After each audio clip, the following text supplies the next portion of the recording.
সুপ্রিয় দর্শক, বিরতির পর আবারও ফিরে এলাম। সঙ্গে আছে আমাদের শিল্পী, আজকের শিল্পী রিঙ্কো এবং অভিক। হ্যালো রিঙ্কো, চলো ফিরে যাই আবারও তোমার প্রিয় প্রিয় সুন্দর গানগুলিতে।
তুমি বুঝবে কেমন করে আমাকে,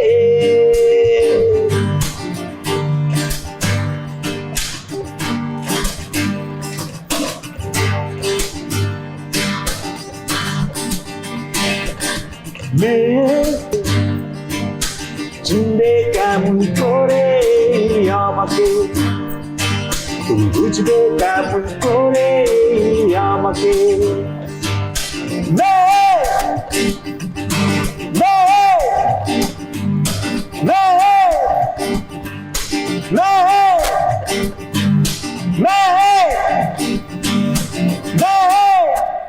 তো রিঙ্কো, আমাদের রকস্টার রিঙ্কো দিন দিন আরো বেশি স্লিম হ্যান্ডসাম হয়ে যাচ্ছ। তো ওই যে মেয়ে মেয়ে গান গাচ্ছ, আবার তো প্রেম ভালোবাসার গল্প একটু যদি তোমার শুনতে পারি।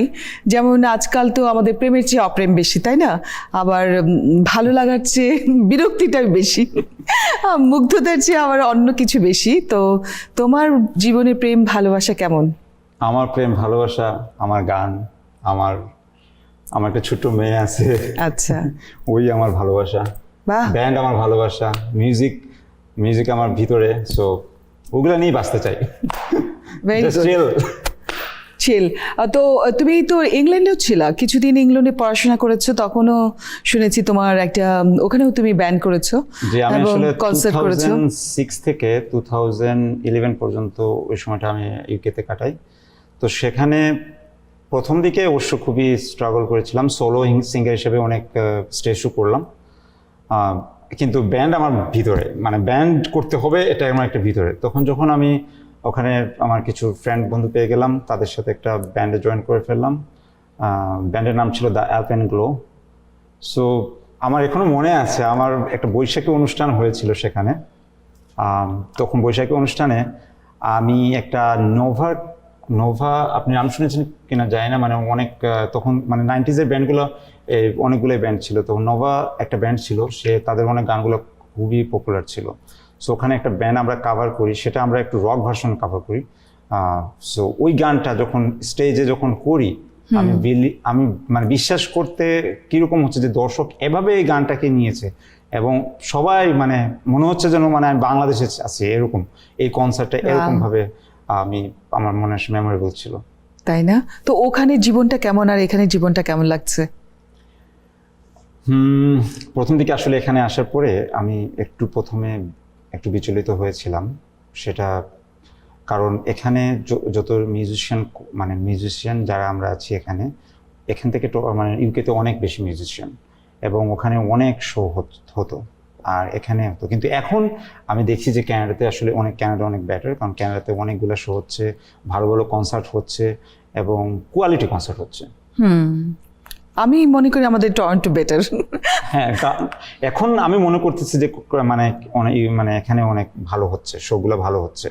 কিন্তু আমি বলছিলাম 2012-এর দিকে যখন আসি, তখন ওরকম ভাবে আমি দেখতাম যে সবাই বেশিরভাগ ট্র্যাক দিয়ে মানে আমরা গান করতাম। মানে আমি নিজেও অনেকগুলো ট্র্যাক দিয়ে আমি অনেকগুলো স্টেজ শো করেছি, কিন্তু ট্র্যাক থেকে বাইর হওয়ার জন্য আমি অনেক চেষ্টা করছি যে ট্র্যাক থেকে বেরোতে চাই, মানে ট্র্যাক দিয়ে ক্যারোকে দিয়ে গান গাইতে চাই না, মানে লাইভ শোগুলো করতে চাই। কারণ লাইভ শোতে যে কোনো কিছু করা যায়, যেটা ট্র্যাক দিয়ে আমরা এর বাইরে যেতে পারি না। এই গানটা এভাবে হচ্ছে, সো এই গানের বাইরে আমরা কিছু করতে পারতেছি না, এটা একটা জিনিস। আর যত ভালোই গান করেন না কেন, আপনি ট্র্যাক দিয়ে দর্শকের মন জয় করাটা এত ইজি না, যেটা লাইভ কনসার্টে ইজি। হ্যাঁ, লাইভ কনসার্টে আপনি যে কোনো গানকে নিয়ে আপনি ভালো করে খেলতে পারবেন, দর্শকের যে জায়গাটাতে আপনি পাঞ্চ, আমরা বলি যে ওই পাঞ্চগুলো আমরা দিতে পারি। হ্যাঁ, সো এটা অনেক লাইভ কনসার্টে এটা ভেরি ইম্পর্টেন্ট। আচ্ছা, তাহলে আবার একটা প্রিয় গান শুনি তোমার, এবার কি শোনাবে? প্রিয় গান তো আসলে বলে বোঝাতে পারবো না, কারণ হিউজ কালেকশন।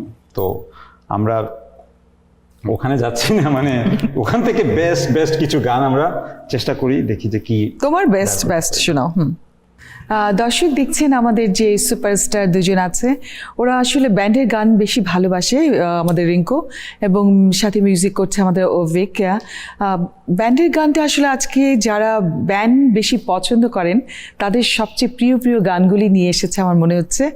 রিঙ্কো, আমি যতটুকু বিশ্বাস তুমি আমাদের দর্শকদের প্রিয় গানগুলি নিয়ে এসেছো, এবং সব ব্যান্ডেরই গান নিয়ে এসেছো, যেটা শুনে হয়তো আমাদের বন্ধুরা তোমার জন্য অপেক্ষা করছে এর পরবর্তী গানের জন্য। জি, আমি আসলে সবগুলো গানই আসলে ব্যান্ডের গান। তো আমি আসলে ব্যান্ডের বাইরে খুবই কম গান করি, তো এটাই আর কি দেখি যে চেষ্টা করি। তোমার কণ্ঠে আমার মনে হয় ব্যান্ডের গানটা বেশি স্যুট করে, তুমি নিজেও সেটা বুঝতে পারো। আপনি সত্যি কথা, যেটা আমি যখন এখানে টরন্টোতে আসি ফার্স্ট, আমি মনে আছে আমার ফুবানাতে কনসার্ট করলাম।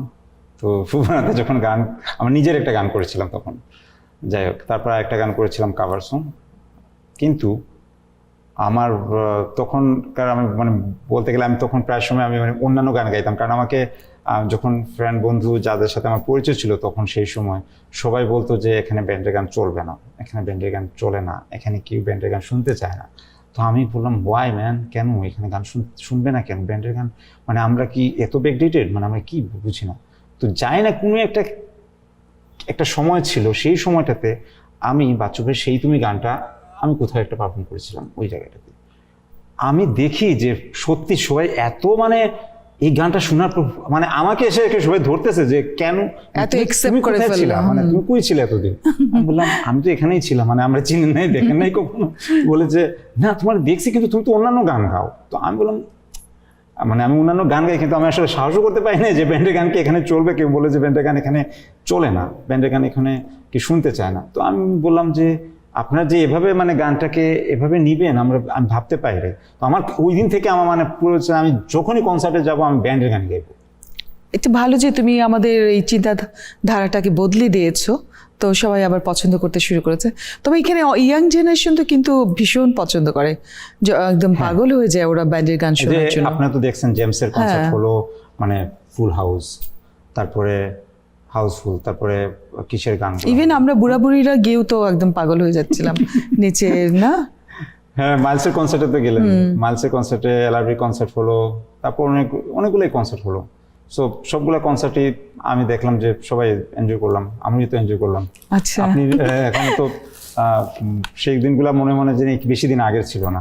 আমাদের রকস্টার, তোমার জীবনে চাওয়া পাওয়া, মানুষের জীবনে তো অনেক রকম চাওয়া পাওয়া থাকে, তোমার সব চাওয়া পাওয়া বা কোনো অপূর্ণতা আছে জীবনে? পূর্ণতা তো অনেকই আছে, কিন্তু আমার খুব একটা ইচ্ছা যেটা মানে আমরা 2 বছর আগে যখন ট্রিবিউট কনসার্টটা করেছিলাম বাচ্চু ভাইয়ের, ওই সময়টাতে যে আমরা লাইভ পারফরমেন্স করেছি অনেকগুলো ব্যান্ড, 10টা ব্যান্ড ছিল। সো ওই সময়টাতে আমরা যে দর্শক জনপ্রিয়তা পেয়েছি, যে ব্যান্ড শোগুলার মানে ব্যান্ড শো হলে যে আমরা যে দর্শকরা কিভাবে ঝাঁপায় পড়ে সেটা ওই কনসার্টগুলোতে দেখা গেছে। তো আমার এটাই ইচ্ছে যে লকডাউন শেষ হওয়ার পরে, হ্যাঁ আমি জানি যে নন্দন টিভিও এটা একটা উদ্যোগ নিচ্ছে যে কনসার্টের ব্যাপারে। সো ওরকম কনসার্টগুলো যদি হয় টরন্টোতে, আমাদের অনেক মিউজিশিয়ান বের হয়ে আসবে। আমি জানি অনেক হিডেন ট্যালেন্টেড এখানে আছে, যারা গিটার জানে, তারা ড্রামস বাজাইতে পারে, অনেক কিছু বাজাইতে পারে। তো ওরা যদি একসাথে মানে এরা কিন্তু অনেক গ্রুপ ছাড়া যদি একটা প্ল্যাটফর্ম থাকে, সেখানে কনসার্ট হবে, তারা যাবে, যখন দেখবে তখন তারাও একটা ব্যান্ড তৈরি হবে, এবার অনেকগুলো ব্যান্ড হবে। অলরেডি আমরা যেটা দেখলাম যে ওই ট্রিবিউট কনসার্টে বললাম যে 10টা ব্যান্ড ছিল, আর যেটা চিন্তাই করা যায় না যে টরন্টোতে 10টা ব্যান্ড আছে। আসলে 10টা ব্যান্ডের আর অনেক উপরে অনেকগুলো আছে, কিন্তু এই যে 10টা ব্যান্ডের মানে কনসার্টগুলো যদি আরো ঘন মানে আরো মানে বছরে 2-3টা হয়, আমার মনে হয় এটা মানে অনেক ইন্সপায়ার আই করবে। Believe so. তো তুমি তো সিলেট থেকে আসছো, একদম ছোটবেলাটা তোমার সিলেটে কেটেছে। জি জি, আমি পুরোপুরি সিলেটি, তো মাঝে মাঝে সিলহটি। উচ্চারণে একটু সমস্যা হয়ে যায়, আপনারা একটু মাফ করে নিন। গানের সময় অবশ্য তুমি ঠিক থাকো, এইটুকু আমি খেয়াল করেছি। কথা বলার সময় একটু সিলহটি টান দিয়ে দাও, বাচ্চা গানের সময় পারফেক্ট। আর তখনও তুমি সেই ছোটবেলায় শুনেছি তুমি ব্যান্ড করেছো এই সিলহটে। ছোটবেলা ঠিক না, আসলে ছোটবেলাতে যেটা হয়েছে যে আমরা আমাদের এখানে ফেঞ্চুগঞ্জ শাখাখানা ফ্যাক্টরিতে, ওখানে তো অনেক কম মানে আমরা অনেক জেলার মানুষ একসাথে বসবাস হতো। তো ওখানে যেটা হচ্ছিল যে একটা ব্যান্ড তখন যেহেতু ওই সময়টাতে ব্যান্ডের একটা কি ছিল, অনেক ব্যান্ড ছিল বাংলাদেশে একটা সময়। তো ওই সময়টাতে ওখানে একটা ব্যান্ড ছিল, আমরা তখন ছোট ছোট ছিলাম, স্কুলে পড়তাম। তো কনসার্ট দেখতাম এবং তাদের লুকিয়ে লুকিয়ে আমরা গিয়ে প্র্যাকটিস দেখতাম যে প্র্যাকটিস করছি।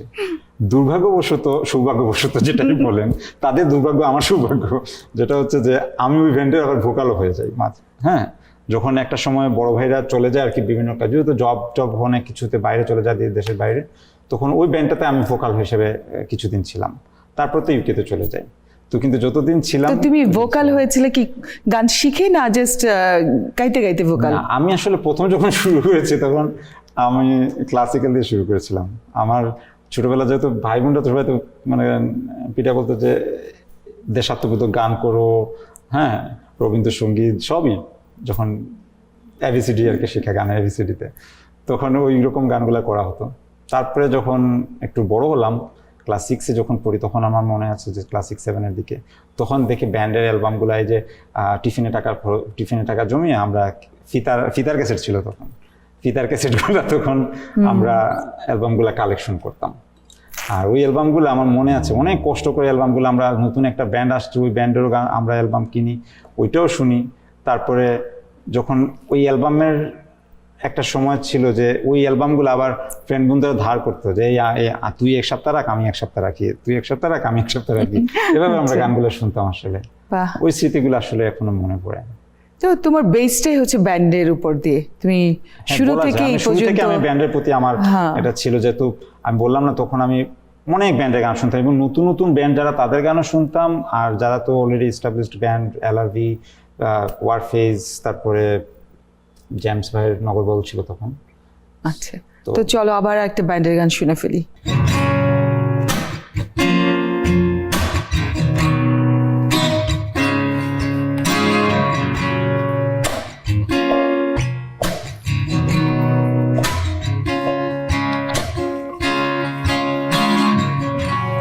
মনে পড়ে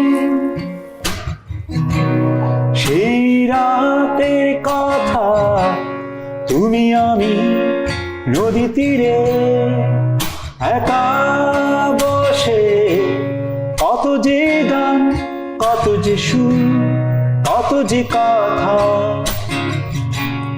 মনে পড়ে তোমার,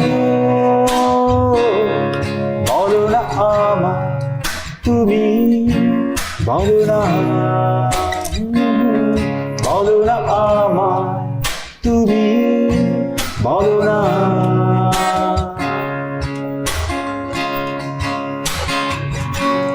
মনে পড়ে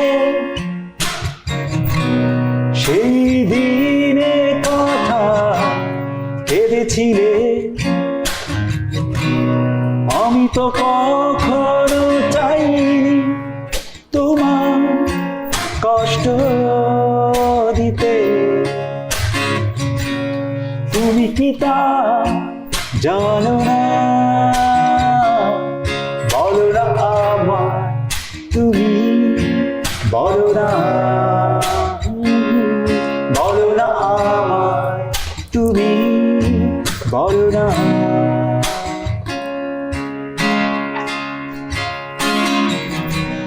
জানি আমি তুমি যে আমার,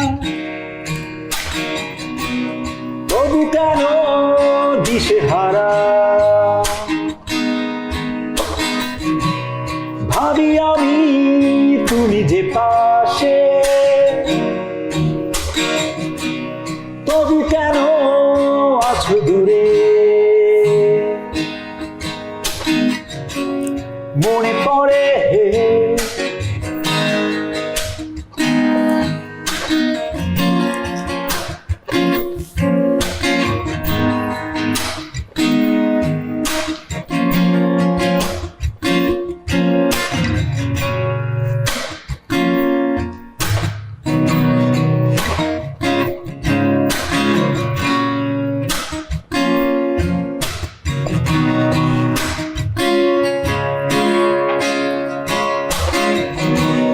জানি আমি এমনই জীবন, তবু জাগে মনে আশা, ধরে যাবে স্বপ্নে জীবন, যদি তুমি থাকো পাশে। মনে পড়ে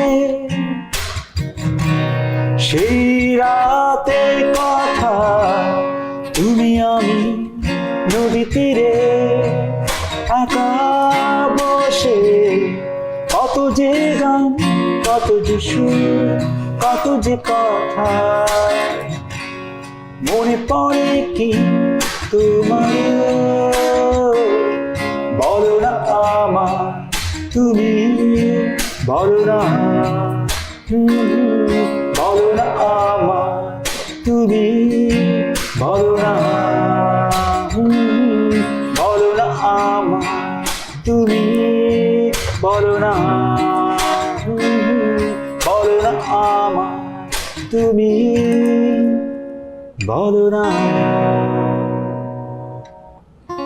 থ্যাংক ইউ। আমি না মনে হচ্ছে ব্যান্ডের গান শুনতে শুনতে ভীষণ ভালোবেসে ফেলছি ব্যান্ডের গান আরও বেশি। খুব ভালো লাগছিল, ভীষণ একটা আনন্দময় সময়ের ভিতরে ছিলাম। রিঙ্কো আর অভিক, তোমাদেরকে অজস্র ধন্যবাদ, অনেক শুভকামনা তোমাদের দুজনের জন্য। তো তুমি যদি আমাদের দর্শকদের জন্য, নন্দন টিভি দর্শকদের জন্য কিছু বলো। হ্যাঁ, আমি বলতে চাই, প্রথমত জানাই যে এতক্ষণ আমাদের অনুষ্ঠানটি উপভোগ করার জন্য, আপনারা আমাদের অনুষ্ঠানটি দেখার জন্য আপনাদেরকে অশেষ অশেষ ধন্যবাদ। আমরা খুবই শীঘ্রই আমরা আবারও আসবো কোনো কনসার্টে, আমাদেরকে দেখতে পাবেন। আমাদের সাথে আপনারা একসাথে গাইবেন সেই আশা ব্যক্ত করে আজকের অনুষ্ঠান থেকে আমি বিদায় নিচ্ছি। ধন্যবাদ স্যার। আচ্ছা রিঙ্কু, তোমার সাথে গান শোনার শুনতে শুনতে নাচতে নাচতে বাড়ি ফেরার আগে আমিও একটু দর্শকদের কাছ থেকে বিদায় নিয়ে নিই। সুপ্রিয় দর্শক, বিদায়ের পালা। শিল্পীর গান শুনতে শুনতে আমরা বাড়ি ফিরে যাব। কিছু ইচ্ছেরা আবারও ফিরে আসবে, কিছু ইচ্ছেরা আবারও ভালোবাসবে, আবারও জাগবে, আবারও মন নেচে উঠবে, আবারও সুন্দর দিনের প্রতীক্ষায় থাকবো। খুব শীঘ্রই দেখা হবে কোনো প্রিয় শিল্পীকে নিয়ে, কোনো প্রিয় সময়ে। সেই পর্যন্ত অবশ্যই ভালো থাকবেন, সুস্থ থাকবেন এবং নন্দন টিভির সঙ্গে অবশ্যই থাকবেন।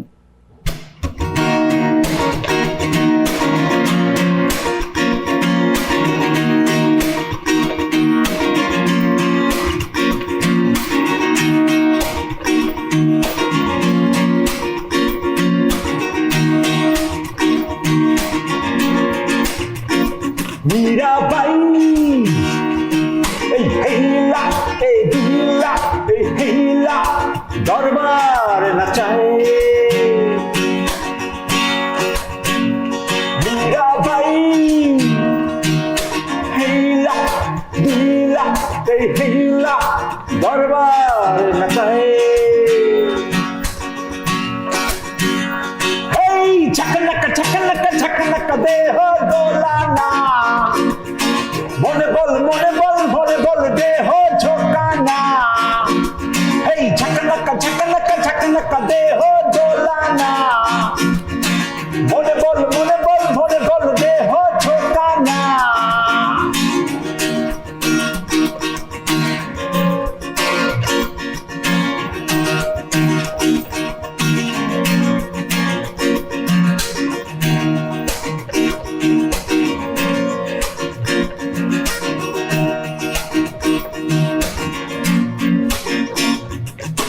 বাঁকা ঠোঁটে হাসিতে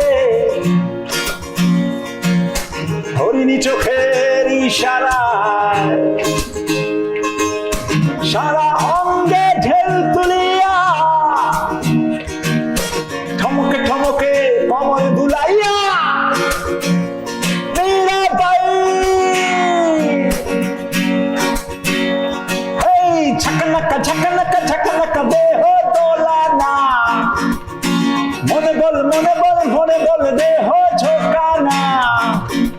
এই ঝাকনাকা ঝাকনাকা ঝাকনাকা দেহ দোলানা, মনে বল দেহ ঝোকানা।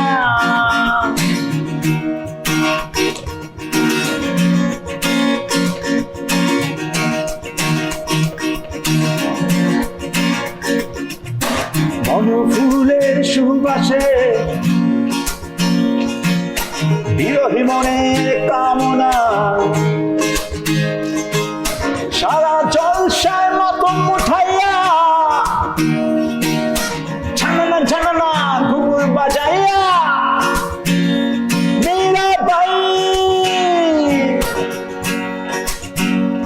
এই ঝাকনাকা ঝাকনাকা ঝাকনাকা দেহ দোলানা, মনে বল দেহ ঝোকানা।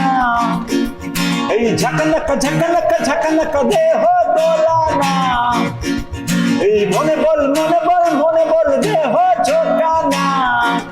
মীরাবাই হেলা এ দুলা এ হেলা দরবার নাচায়। মীরাবাই হেলা এ দুলা এ হেলা দরবার নাচায়। হেই ঝাকনাকা ঝাকনাকা ঝাকনাকা দেহ দোলানা, এই মনে বল দেহ ঝোকানা। এই ঝাকনাকা ঝাকনাকা ঝাকনাকা দেহ দোলানা, এই মনে বল দেহ ঝোকানা। এই ঝাকনাকা ঝাকনাকা ঝাকনাকা দেহ দোলানা, এই মনে বল দেহ ঝোকানা।